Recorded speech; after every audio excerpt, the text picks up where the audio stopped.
જોડ્યા છો જે કેસની ગુજરાતી વાત કરીએ તો પાવાગઢના આદરણીય તીર્થકરણ પરમાત્મા શ્વેતાંબર જૈન મૂર્તિને ઉખાડી કચરામાં ફેંકી દેવાતા આ મૂર્તિઓના પુનઃસ્થાપન અને સંરક્ષણ અંગે અને ગુનો કરનાર વ્યક્તિઓ સામે તાત્કાલિક ધોરણે કાયદેસરની કાર્યવાહી કરવા અંગે ડીસા જૈન સમાજ દ્વારા આવેદનપત્ર આપવામાં આવ્યું હતું। પાવાગઢમાં માતાજીના મંદિરમાં બનેલી ગંભીર અને અત્યંત ચિંતાજનક ઘટના અંગે તકલ જૈન સંઘ ડીસા દ્વારા ખૂબ જ દુઃખની લાગણી અનુભવાઈ છે। સમગ્ર જૈન સમાજની આસ્થાની પવિત્ર શ્વેતાંબર જૈન મૂર્તિઓ ખાસ કરીને પૂજનીય તીર્થકરણની જે જૈનોના ધાર્મિક વારસાના આદરણીય કેન્દ્ર સ્થાને છે અને મંદિરના પગથિયા પાસે તેમના યોગ્ય સ્થાન પરથી અચાનક દૂર કરવામાં આવી છે। ભગવાન તીર્થકરણની આ પૂજનીય મૂર્તિઓ દૂર કરી કચરાના ઢગલાઓ વચ્ચે મૂકવામાં આવી છે। આ મૂર્તિઓ સદીઓ પહેલા પવિત્ર કરવામાં આવી હતી, જેથી ડીસા જૈન સંઘ દ્વારા ડીસા નાયબ કલેક્ટરને આવેદનપત્ર આપી આ ઘટના અંગે વહીવટી તંત્રે તાત્કાલિક હસ્તક્ષેપ કરવા નમ્રતાપૂર્વક અને નિષ્ઠાપૂર્વક વિનંતી કરાઈ હતી। તેમજ પરમ આદરણીય તીર્થકરણની મૂર્તિઓને તેમના યોગ્ય અને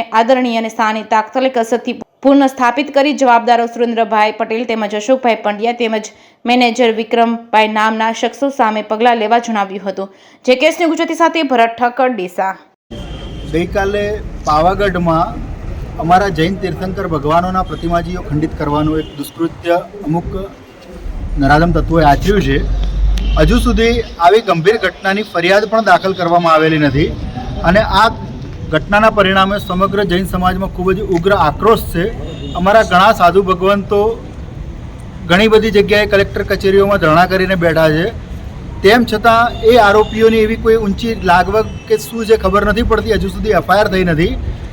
આ સિવાય અમારા જે ભગવાન ખંડિત થયેલા છે એ પ્રતિમાજીઓને ફરીથી પુનઃસ્થાપિત કરવામાં આવે, જે પ્રતિમાજીઓની જગ્યા છીનવી લેવામાં આવી છે પાછી આપવામાં આવે એવી અમારી માગણીઓ સાથે અને તાત્કાલિક દુષ્કૃત્ય કરનારા આરોપીઓ સામે ફરિયાદ દાખલ કરી એમની ધરપકડ કરવામાં આવે એવી માગણી સાથે આજરોજ અમે અહીંયા એસડીએમ કચેરીમાં આવેદનપત્ર આપવા આવેલા છીએ।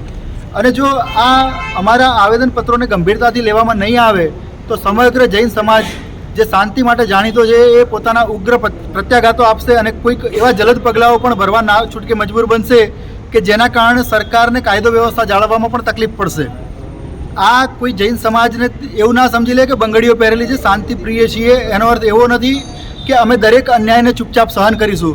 આ અગાઉ પણ અનેક એવી ઘટનાઓ બની છે કે જેમાં જૈન સમાજો વિશે એલફેલ વાક્યો ઉશ્કેરણીજનક વાતો સોશિયલ મીડિયાના મારફતે ફેલાવવામાં આવે છે, એની પણ ફરિયાદો દાખલ કરવામાં આવતી નથી। જૈન ધર્મની લાગણીઓને કોઈ પણ જાતની જે મહત્ત્વ મળવું જોઈએ એ મળતું નથી।